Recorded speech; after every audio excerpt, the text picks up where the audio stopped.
Na formatura do ensino médio do meu filho, meus pais anunciaram que iriam reservar um dinheiro para custear a faculdade do meu sobrinho. Meu marido riu e disse que era engraçado, porque mudamos no mês passado. Meus pais começaram a gritar quando perceberam. Ainda me lembro do momento em que tudo se despedaçou. Estávamos no jantar de formatura do ensino médio do meu filho, sentados em uma bela churrascaria para a qual havíamos economizado, porque, apesar de tudo, eu ainda queria que meus pais estivessem lá para esse marco. Meu filho Marcos havia trabalhado muito para passar nas aulas, atividades extracurriculares e trabalho de meio período, e finalmente ele foi aceito na faculdade dos seus sonhos. Esse jantar deveria ser uma celebração, mas meus pais tinham outros planos. Logo após a água, servimos nossas bebidas. Minha mãe pegou seu copo, sorriu e bateu nele com um garfo. Ela se levantou, limpando a garganta, e com um grande sorriso de satisfação, ela disse: "Bem, nós temos um anúncio. Decidimos que o fundo da faculdade do Marcos irá para o seu primo Marcelo. Por que ele precisa mais?" Eu congelei. Meu marido, Danilo, apertou seu garfo. O rosto de Marcos ficou pálido. Minha filha mais nova, sentada ao lado dele, olhou entre nós, confusa. Meu pai assentiu, como se essa fosse uma decisão perfeitamente razoável, acrescentando que era o melhor para a família. Marcelo passou por momentos difíceis, e isso realmente o ajudará a colocar sua vida nos trilhos. Marcelo, meu sobrinho, filho do meu irmão. O garoto que meus pais sempre favoreceram em vez dos meus filhos. O garoto que eles tiraram de problemas diversas vezes.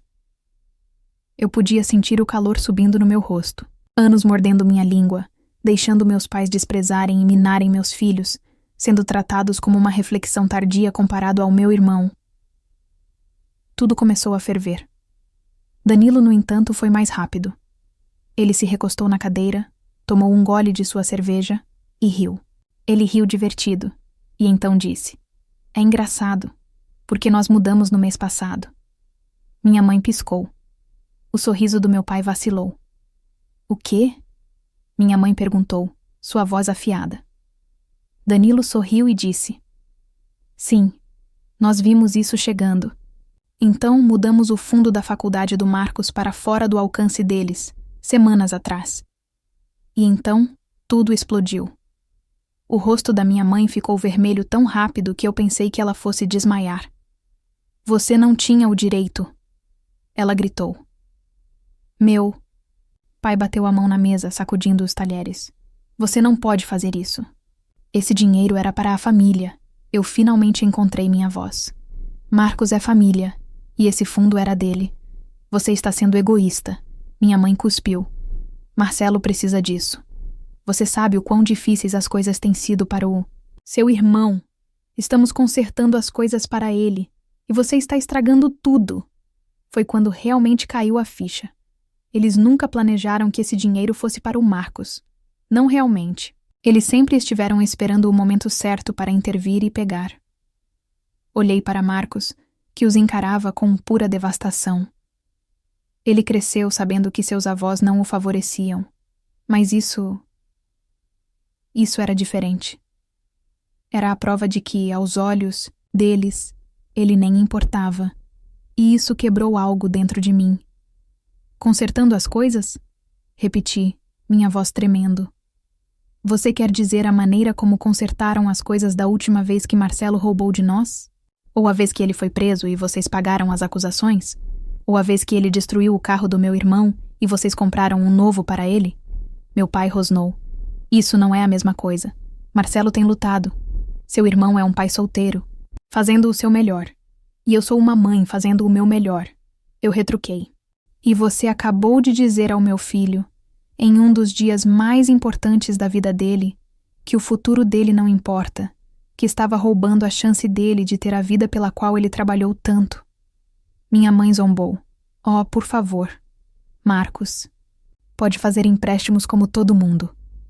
Foi nesse momento que eu soube que não havia como voltar atrás. Marcos se levantou tão rápido que sua cadeira raspou no chão. "Você sabe o que ele disse?" Minha voz trêmula, mais forte. "Eu não preciso de nada de vocês. Eu não preciso do seu dinheiro, e eu definitivamente não preciso de vocês na minha vida. Danilo também se levantou colocando a mão no ombro de Marcos, e o soltou. Ele disse com a voz firme e calma: não devemos a eles mais um segundo do nosso tempo. Eu me levantei também. Esta era a última chance. Disse aos meus pais: você mostrou repetidamente quem você é, mas hoje garantiu que nunca esqueceremos isso. E com isso saímos. Eles gritaram atrás de nós, nos chamaram de ingratos, disseram que estávamos destruindo a família. Mas quando olhei para meu filho, sua cabeça estava firme, alta, apesar da dor em seus olhos. Eu sabia que tínhamos feito a coisa certa. O que eu não sabia era até onde meus pais iriam para tentar pegar aquele dinheiro de volta. Saímos daquele restaurante sabendo que as coisas nunca mais seriam as mesmas, mas eu não tinha ideia de até onde meus pais iriam para se vingar de nós. No começo, eram apenas telefonemas intermináveis, mensagens de voz furiosas da minha mãe gritando sobre como havíamos traído a família. Meu pai deixou algumas também, rudes e cheias de raiva, dizendo coisas como: você vai se arrepender disso. Meu irmão, que tinha ficado fora da discussão naquela noite, finalmente enviou uma mensagem de texto 2 dias depois. Não sei o que está acontecendo, mas Marcelo precisa desse dinheiro mais do que Marcos. Você está sendo egoísta. Foi tudo o que ele disse, sem perguntas. Nenhuma tentativa de entender. Só. Você está sendo egoísta. Eu não respondi. Então o verdadeiro problema começou. A ligação do banco. Uma semana depois do jantar, Danilo recebeu uma ligação do nosso banco. Eu estava na cozinha quando o ouvi dizer: desculpe-me, o quê? Retirada? Eu congelei. Meu estômago caiu. A ligação durou mais 1 minuto ou 2, e quando Danilo desligou, ele estava tenso e com raiva. Eles tentaram acessar o fundo de Marcos. Eu agarrei o balcão. Quem são seus pais? Eles ligaram para o banco, fingindo ser nós.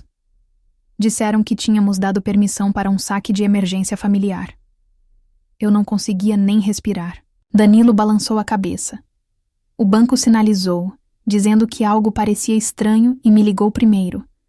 Eu queria gritar, a coragem deles, a audácia absoluta. Eu nem hesitei. Peguei meu telefone, encontrei o número do meu pai e liguei. No momento em que ele atendeu, eu soltei. Você realmente tentou roubar de nós? Disse, minha voz tremendo. O que há de errado com você? Meu pai nem parecia culpado. Você não nos deixou escolha, ele disse. Não teríamos que fazer. Isso se você não estivesse sendo tão irracional. Eu quase joguei meu telefone do outro lado da sala. Irracional? Você tentou cometer fraude. É o nosso dinheiro. Meu pai surtou. Nós contribuímos para isso. O que me paralisou. O que... A voz da minha mãe cortou. Você acha que fez tudo isso sozinha? Você acha que nunca colocamos nada naquele fundo? Minhas mãos cerraram em punhos. Você nunca deu um único centavo para o fundo de Marcos.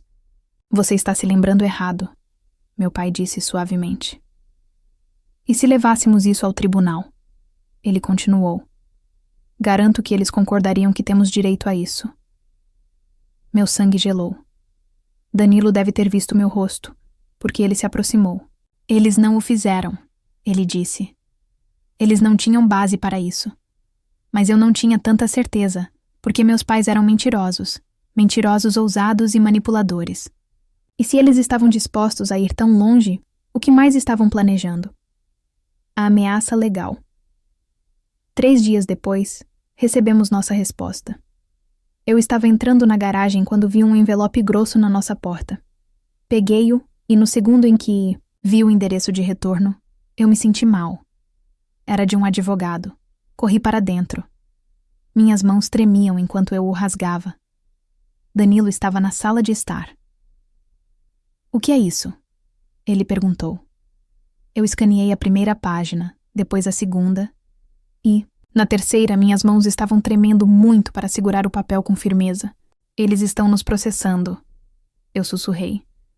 A cabeça de Danilo levantou rapidamente. O que eles estão alegando? Perguntou ele. Que cofinanciamos as economias do fundo de faculdade de Marcos e que transferimos ilegalmente o dinheiro, sem o consentimento deles. Minha voz ficou desconfortável. Eles estão dizendo que possuem parte do fundo. Danilo se levantou tão rápido que sua cadeira raspou contra o chão. Ele pegou os papéis de mim, estreitando os olhos enquanto os lia. Isso está completo. Ah, ele murmurou. Mas eu não tinha tanta certeza, porque meus pais eram bons em uma coisa: mentir, distorcendo a realidade até que se tornassem as vítimas. E o que mais me assustou foi que, em uma batalha legal, eles poderiam realmente ganhar. Nos próximos dias, nos esforçamos para reunir cada pedaço de documentação que tínhamos. Extratos bancários, registros de transferência, cada depósito, que já havíamos feito naquela conta. E então, meus pais largaram sua bomba. Na próxima reunião de advogados, eles apresentaram um recibo de mais de uma década atrás. Um único depósito de 2.000 dieharlers no fundo de quando Marcos era um bebê. Eles ficaram sentados lá, presunçosos, como se fosse qualquer coisa, enquanto seu advogado argumentava que, como haviam contribuído com algo para o fundo, eles tinham o direito de contestar para onde o dinheiro foi. 2.000, eu repeti, quase rindo. Você acha que isso lhe dá controle sobre todo o fundo? Minha mãe sorriu docemente. Era uma contribuição e, sem ela, você não teria a base para economizar tanto quanto você fez. Eu vi uma marca vermelha em minha visão, mas felizmente estava mais calma. Então, deixe-me ver se entendi, eu disse. Você acha que só porque deu um presente único há mais de uma década, agora você decide para quem vai? Meu pai assentiu.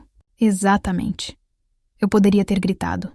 A primeira perda levou semanas, mas o tribunal finalmente decidiu que, enquanto meus pais não tinham controle sobre o fundo, seus 2.000 bralhas deveriam ser devolvidos a eles com juros. Foi uma pequena vitória. Pelo menos eles não podiam tocar no fundo, mas ainda parecia uma perda, porque a mensagem era clara. Meus pais estavam dispostos a ir até o fim para nos punir por dizer não. E eles ainda não tinham terminado. O próximo ataque, nem mesmo 2 semanas após a decisão do tribunal, veio de outra forma. Danilo entrou em casa, seu rosto pálido. Eles nos denunciaram, ele disse. Eu pisquei. O quê? Para o Receita, ele respondeu. Eles estão alegando que cometemos fraude fiscal. Eu parei de respirar. Eles disseram à Receita Federal que estávamos escondendo dinheiro e relatando fundos incorretamente por anos. Eu agarrei a borda do balcão. Isso é loucura! Danilo assentiu severamente. Sim, e agora estamos sob investigação. O ponto de ruptura. Naquele momento eu sabia que isso não era apenas sobre o dinheiro. Isso era guerra. Meus pais queriam nos destruir. E se eles queriam brigar, eles iriam brigar. Eu pensei que o processo era o pior de tudo. Eu pensei que perder uma grana para meus pais gananciosos e hipócritas era o pior que poderia acontecer. Eu estava errada. Porque quando a Receita Federal apareceu na nossa porta, foi quando eu percebi que meus pais não estavam apenas tentando tirar dinheiro. Eles estavam tentando nos arruinar. A investigação do Receita Federal começou com uma carta, uma notificação formal e fria, afirmando que nossas finanças estavam sob revisão devido a um relatório de suspeitas de discrepâncias fiscais. Danilo foi o primeiro a ler. Ele exalou bruscamente e me entregou sem dizer uma palavra. Eu o examinei. Minhas mãos tremiam. Isso não pode ser real. Eu sussurrei. Oh, é real, Danilo murmurou. Então veio o telefonema. Um agente da Receita, bem educado, mas firme, explicando que uma denúncia anônima nos sinalizou por ativos ocultos e transferências fraudulentas de fundos. Sabíamos quem estava por trás disso, mas provar isso era outra história. Nas próximas semanas, estávamos nos afogando em papelada, puxando anos de registros fiscais, extratos bancários e qualquer outra coisa que pudesse limpar nossos nomes. Tivemos sorte. Nossas finanças estavam limpas, mas isso não significava que a investigação seria fácil. A pior parte afetou a ajuda financeira de Marcos. Sua faculdade sinalizou sua conta devido à revisão da receita, colocando uma retenção temporária em suas dispersões de bolsas. Meus pais não tentaram apenas tirar seu fundo de faculdade, eles tentaram tirar seu futuro. Esse foi meu ponto de ruptura. Se eles quisessem guerra, eu estava prestes a trazer o inferno para eles. O primeiro golpe. Eu comecei a cavar. Eu sabia que meus pais tinham segredos. Cresci observando-os distorcer a verdade, distorcer histórias e manipular as pessoas para conseguirem o que queriam. E se eles queriam jogar sujo, eu também poderia. Não demorou muito para encontrar algo interessante. Veja, meus pais sempre agiram como se fossem muito responsáveis, como se fossem a espinha dorsal financeira da família. Mas o que eles não sabiam é que, anos atrás, Danilo os ajudou a montar um pequeno investimento em imóveis para aluguel. Ele cuidou da papelada, das declarações de impostos, de tudo. E adivinhe, eles estavam subestimando sua renda de aluguel há anos. Eles achavam que eram invencíveis, mas foram desleixados. Eu fiz uma ligação de retaliação. Eu não os denunciei diretamente. Pelo menos não ainda. Primeiro, eu os contei o que tinha encontrado. Liguei para minha mãe. Ela atendeu no segundo toque, com seu tom presunçoso. Oh, então você está finalmente pronto para se desculpar? Eu quase desisti, mas disse: não estou ligando para te avisar que encontrei a verdadeira fraude fiscal nesta família. Silêncio. Então, ela zombou. O que você está falando? Sua renda de aluguel, você sabe, o dinheiro que você esqueceu de declarar nos últimos 15 anos. Sua respiração engatou. Você não tem ideia do que está falando. Oh, eu tenho, disse minha voz fria. E a receita também, ou, pelo menos eles farão. A menos que você largue isso e chame os cães. A mudança em seu tom foi instantânea. Você não faria. Eu sorri. Tente-me. Ela não disse mais nenhuma palavra antes de desligar. 2 dias depois, recebemos uma ligação da Receita. Nosso caso, de repente, não era mais uma prioridade. 1 semana depois disso, os fundos da faculdade de Marcos foram descongelados. Eles recuaram, por enquanto.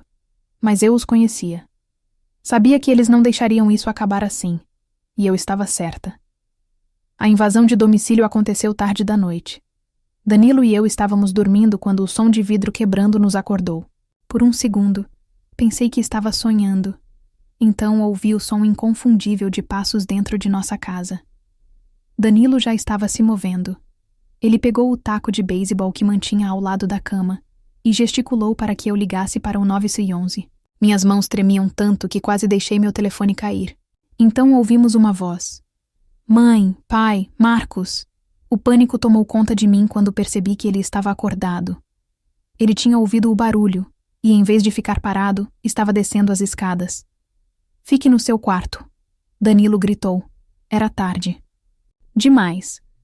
Entramos no corredor assim que Marcos chegou às escadas, e foi quando o vimos, Marcelo parado em nossa sala de estar, bêbado, seus olhos selvagens e desesperados, segurando um pé de cabra. O confronto durou um momento. Ninguém se moveu. Então Marcelo deu um passo trêmulo para a frente. Onde está ele? Falou arrastado. Danilo apertou o taco de beisebol. Onde está o dinheiro? Marcelo gritou, sua voz embargada. Eu mereço. Eles prometeram para mim. Foi quando percebi que meus pais tinham enviado a ele. Eles sabiam que não podiam tocar no dinheiro. Legalmente, sabiam que tinham perdido, então enviaram seu precioso neto para fazer o trabalho sujo. Marcelo cambaleou em nossa direção, levantando o pé de cabra ligeiramente. Você acha que pode simplesmente pegar o que é meu? Marcos deu um passo à frente com os punhos cerrados. Nunca foi seu, ele disse, sua voz firme, apesar do medo em seus olhos. E você precisa sair. Marcelo riu, um som amargo e quebrado. Oh, sim. O que você vai fazer sobre isso foi... Quando Danilo balançou o bastão. Ele não acertou Marcelo, mas sim a parede ao lado dele, com força. O som foi o suficiente para tirar Marcelo de sua névoa bêbada. Ele tropeçou para trás, olhos arregalados. Então, sem outra palavra, Virou-se e saiu correndo pela porta da frente. A polícia chegou 10 minutos depois. Marcelo foi preso por tentativa de assalto. Meus pais, eles o resgataram antes mesmo do sol nascer. E então minha mãe teve a audácia de me ligar. Você foi longe demais. Ela sibilou. Você o prendeu, eu quase ri. Ele invadiu nossa casa com uma arma. Isso está em você. Ela ficou quieta. Por um longo momento, então sussurrou. Você vai se arrepender disso. E pela primeira vez, eu realmente acreditei que ela quis dizer isso. Porque isso não tinha acabado nem de longe. A reunião de família se transformou em uma zona de guerra. 2 semanas após o arrombamento, meu irmão entrou em contato. Ele queria se encontrar. Já foi longe demais. Ele disse ao telefone, sua voz exausta. Mamãe e papai estão uma bagunça. Marcelo está uma bagunça. Precisamos conversar. Eu quase desisti. Agora, ele queria conversar depois de sentar e assistir enquanto nossos pais tentavam roubar do meu filho? Depois de deixá-los manipular e usá-lo como um peão? Mas Danilo me convenceu. Talvez esta seja a nossa chance de acabar com isso, ele disse para obter algumas respostas reais. Então, contra meu melhor julgamento, concordamos. A reunião de família foi marcada para aquele domingo, na casa dos meus pais. A casa parecia estar entrando em um campo de batalha. Danilo e eu chegamos primeiro, com Marcos se recusando a vir. Estou farto deles, ele disse simplesmente, e eu não o culpei. Meus pais estavam sentados rigidamente no sofá, suas expressões frias. O rosto da minha mãe estava contraído, seus lábios apertados. Meu pai nem olhou para nós. Então, meu irmão entrou com Marcelo. Eu fiquei tensa imediatamente. Marcelo parecia terrivelmente magro, com olheiras. Sua arrogância usual foi substituída por algo mais frágil. Minha mãe gesticulou para que todos nós sentássemos, mas eu fiquei de pé. Vamos acabar com isso, disse meu irmão. Olha, nós todos estragamos tudo, Danilo zombou. Nós estragamos, meu irmão disse rapidamente. Quero dizer, isso não é o que mamãe e papai queriam. Eu soltei uma risada amarga. Eles queriam roubar do meu filho. Eles queriam usar Marcelo para invadir nossa casa. Então, por favor, me diga o que exatamente eles não queriam. Foi quando Marcelo falou. Sua voz estava trêmula. Eu não queria machucar ninguém, ele murmurou. Eu só pensei que era meu. Suas palavras fizeram meu estômago revirar. Você pensou que era seu? Ele engoliu em seco e olhou para minha mãe. E foi quando eu vi a culpa. Minha mãe não olhava nos meus olhos. Danilo também viu. Ele se sentou para a frente, sua voz perigosamente calma. Nos diga, Marcelo, por que você achou que era seu? Marcelo hesitou, olhando nervosamente para minha mãe. Foi quando me ocorreu. Oh, meu Deus! Eu sussurrei. Você disse a ele, não disse? Minha mãe estremeceu. Eu me virei para Marcelo, meu coração batendo forte. Eles te disseram que já... Era seu, não é? Que o fundo de Marcos não estava apenas sendo dado a você, mas você pensou que era seu o tempo todo. Os olhos de Marcelo dispararam para frente e para trás, seu rosto pálido. Minha mãe falou, antes que ele pudesse. Tivemos que... Ela estalou. Ele estava lutando. Seu irmão estava lutando. Tivemos que dar esperança a ele. Eu não conseguia acreditar no que estava ouvindo. Então, você mentiu para ele? Você disse a ele que todo o seu futuro estava garantido por dinheiro que nunca... Foi dele? Meu pai finalmente falou, sua voz afiada. O que importa? Você tinha muito. Você e Danilo tinham bons empregos, uma casa, uma vida estável. Marcelo não tinha nada. Que tipo de irmã você é para ficar sentada enquanto seu próprio sobrinho sofria? Isso fez algo dentro de mim estalar. Dei um passo à frente e minhas mãos tremiam de raiva. Que tipo de pais vocês são? Eu sibilei. Vocês têm 2 filhos, mas passaram suas vidas inteiras me tratando como um cidadão de segunda classe, enquanto ele. Apontei para meu irmão, que encolheu sob meu olhar. Recebia tudo nas mãos dele. E agora vocês esperam que eu simplesmente dê o futuro do meu filho por causa da culpa de vocês? Minha mãe se levantou abruptamente. Nós fizemos o que tínhamos que fazer. Não, eu cuspi. Você fez o que você sempre faz. Você escolheu meu irmão ao invés de mim. E dessa vez você foi pega. O silêncio encheu a sala. Marcelo estava balançando a cabeça, seu rosto desmoronando. Você mentiu para mim. Ele sussurrou, olhando para minha mãe, como se a estivesse vendo pela primeira vez. Marcelo. Ela começou a alcançá-lo, mas ele recuou. Não, não, não. Você me prometeu, ele sussurrou, sua respiração irregular. Você jurou que eu não teria que me preocupar com a faculdade, que eu estava pronto. Ele olhou para meu pai, e o silêncio dele foi resposta suficiente. Marcelo soltou uma risada trêmula, e então se virou para mim. Sua voz falhou. Sinto muito. E, pela primeira vez na minha vida, eu vi a realização, o arrependimento, o entendimento de que ele havia sido usado tanto quanto nós. Machucado. Ele se virou e saiu. Eu não o impedi. Meus pais tentaram justificar. Eles reclamaram, deliraram, disseram que eu estava exagerando, que estava destruindo a família. Eu simplesmente disse que estava terminado. E dessa vez, eu quis dizer isso. Meu irmão tentou entrar, em contato uma vez, depois daquele dia. Ele se desculpou, admitiu que havia deixado as coisas irem longe demais, que tinha acreditado demais em nossos pais. Mas eu não estava pronta para perdoá-lo. Surpreendentemente, Marcelo ficou longe de problemas depois disso. Ele conseguiu um emprego e fez aulas em uma faculdade comunitária.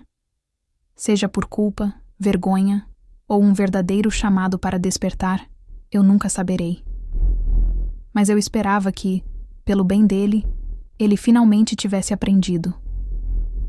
Quanto a Marcos, ele foi para a faculdade que ele havia conquistado. Meus pais nunca viram um centavo daquele dinheiro, e eles nunca mais nos viram. Eu não vou mentir e dizer que não doeu cortar distância dos próprios pais, mesmo aqueles que nunca te amaram de verdade, do jeito que deveriam. É como a tristeza dos mortos. Mas você sabe, às vezes é melhor enterrar o passado do que deixar que ele continue te machucando. E eu escolhi viver o fim. Agora me diz, o que você faria se descobrisse que seus próprios pais estavam tentando arruinar o futuro do seu filho? E você já passou por uma situação em que precisou se defender de pessoas que deveriam te apoiar? Como lidou com isso?